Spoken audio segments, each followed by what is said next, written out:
What is your reaction to the Siz yekun qətnamə edilmiş dəyişikliklər haqqında nə deyə bilərsiniz? the amendments made? Well, this is not black or white. Bu ağqara situasiya deyil.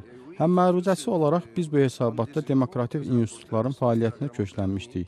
Ölkə barəsində müxtəlif mövzularda hesabatlar hazırlamaq mümkündür. Məsələn, Dağlıq Qarabağ münaqişəsi yaxud sadəcə ədliyyə sisteminin vəziyyəti haqqında. Biz demokratik institutların vəziyyəti haqqında hesabat hazırlayarkən ölkəyə səfər etdik. Prezident, müxalifət, qeyri-hökumət təşkilatları, həbsdəki həmin məhbuslarla görüşdük və səfər çərçivəsində Rəsul Cəfərov və digərlərinin barəsində çıxan hökmlə bağlı bəyanatlar verdik.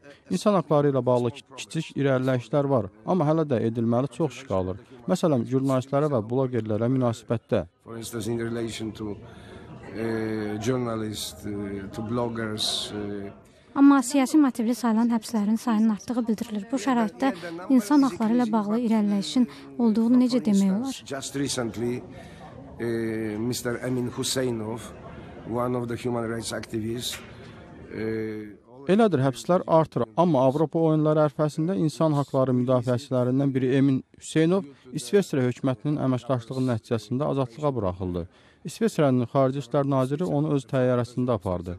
Komitədə uzun mübahisəmiz oldu ki, Dağlıq Qarabağ münaqişəsi Azərbaycan torpaqlarının 20%-nin işğalı, 1 milyondan artıq qaçqın və köçkünün olması nə vaxta qədər? Bu elə məsələdir ki, bütün hər şeyə kölgə salır. Bu insan haqlarını müşahidə etməmək üçün üzürlü səbəb olmamalıdır. Yaxud bu səbəbdən insan haqlarına hörmətsizlik baş verməməlidir. Obyektiv olsaq deməliyik ki, bu məsələləri daha da qəlizləşdirir. Həm də qarşımızda elə bir situasiya var ki, burada ikili standart tətbiq oluna bilməz. Rusiya Federasiyası Krımı ilhaq edib. Bunu hər kəs qəbul edir. Heç kəs Dağlıq Qarabağın və ətraf 7 rayonun ilhaqına qarşı etirazını bildirmir. Məsələn, beynəlxalq Qırmızı Xaç Cəmiyyəti 4500 nəfər yaşayan kiçik Dağlıq Qarabağ ərazisində itmiş şəxs haqqında xüsusi hesabat dərc edib. Vyetnam müharibəsində də insanlar itkin düşüb. Odur ki, Azərbaycan hökuməti ilə birgə işləyəcəyik və ümid edirik ki, bu yaxşı nəticəyə və böyük irəliləyişə nail olacaq. Bəs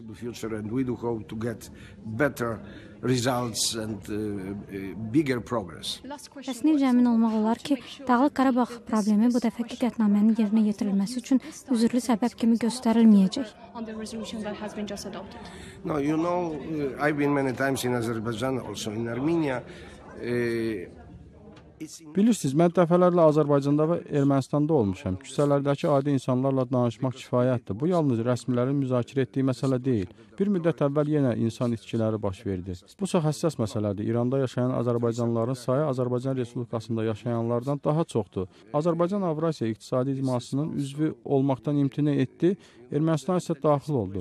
Onlar münaqişənin həllində Rusiyanın artan rolunu görürlər. Yəni, geopolitoloji amillər unudula bilməz. Təəssüf ki, bu amillərin payı artır. Qorxuram ki, bunu icra etmək üçün uzun zaman lazım olacaq.